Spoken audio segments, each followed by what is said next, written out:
ni ñoom comme gàmm fu mu jóge mooy inspiration bu ñu inspiré wu ci ay chrétien gàmm mu ngi jóge ci toppandoo ay yëfër lu ñu yonente bi salaa salaam tere toppandoo ay yëfër man tashabbaha bi qawmin fa huwa minhum do salaa salaam ne ku ñurul ay nit ci ñoom nga bokk bu leen ñurul yëfër yi gàmm fii la jóge yaa xayti toppandoo ay yëfër léegi nag ñoom ginnaaw bi nga xam ne ñoom amuñu preuve gàmm ci alxuraan ak sunna ak saxaaba yi ak njiiru imam Malik ñoom nag dem nañu làmbatu ci ay aaya yoo xam ne leneen lay wax ñu ne loolu lu muy firi mooy day daganal gàmm aaya bu gën a siiw ci loolu mooy waxu borom bi inna allaha wa malaikatahu yusalluna ala nabi yaa ayyuha alladina amanu sallu alayhi wa sallimu taslima ñu ne yàlla moo ne yàlla ak malaaka yi kat dañuy julli ci yonente bi yéen jullit ñi julli leen ci yonente bi waaw yéen julli ñi julli leen ci yonente bi lan la wuuteeg chaque at 12 rabiul awal màggal juddu yonente bi julli ci yonente bi sallallahu alayhi wa sallam dañ koo jagleel at dañ koo jagleel 12 rabiul awal julli ci yonente bi sallallahu alayhi wa sallam saa su ne lañ la ko digal allahumma salli wa sallim ala rasulillah saa yoo ko munee say làmmiñ na ko répété jàppaluñ ko at jàppaluñ ko date jàppaluñ ko jour nga ne loolu lu muy firi mooy chaque at bu judd yonente bi sallallahu alayhi wa sallam dellu see ñu gàmmul ko waaw ndax yéen boo leen di gàmm yéen da ngeen di julli si yonente bi sallallahu alayhi wa sallam dong bu fekkee loolu mooy seen preuve yéen boo leen di gàmm da ngeen di yuuxu ay Maodo ngeen fay way ka gëm Serigne Touba ay xasaayit lay jàng ka gëm Baye Niass ay waxu Baye Niass lay jàng waaw bu fekkee yàlla dafa ne dee leen julli ci yonente bi ngeen ne loolu mooy gàmm est-ce que yéen gàmm julli ci yonente bi sallallahu alayhi wa sallam dong ngeen di def comme loolu du preuve julli ci yonente bi sallallahu alayhi wa sallam dañ ko digle saa su ne yéen ak chaque at ngeen koy def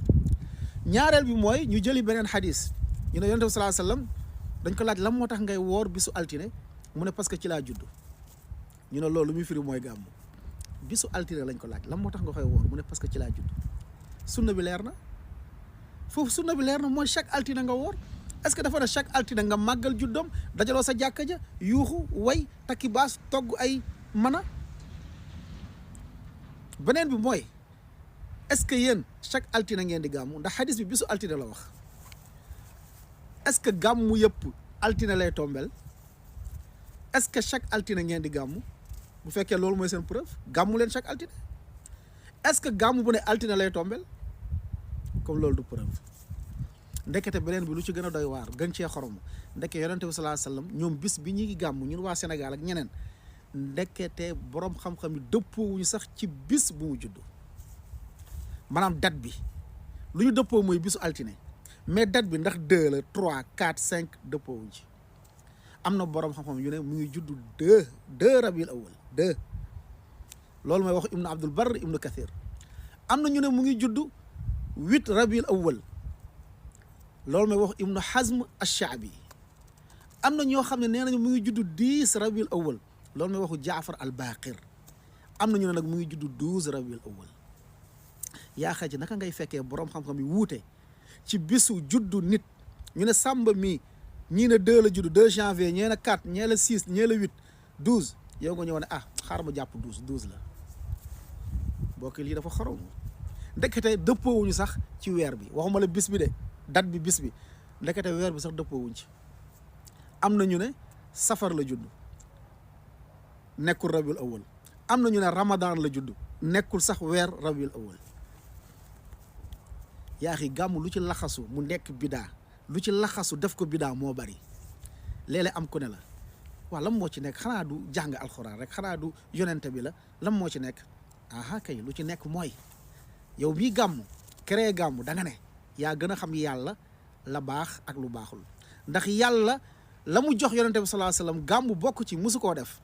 yow nga ñëw nga def ko dafa mel yow da nga ne am na lu yàlla fàtte woon jox yonente bi man maay ki koy accomplir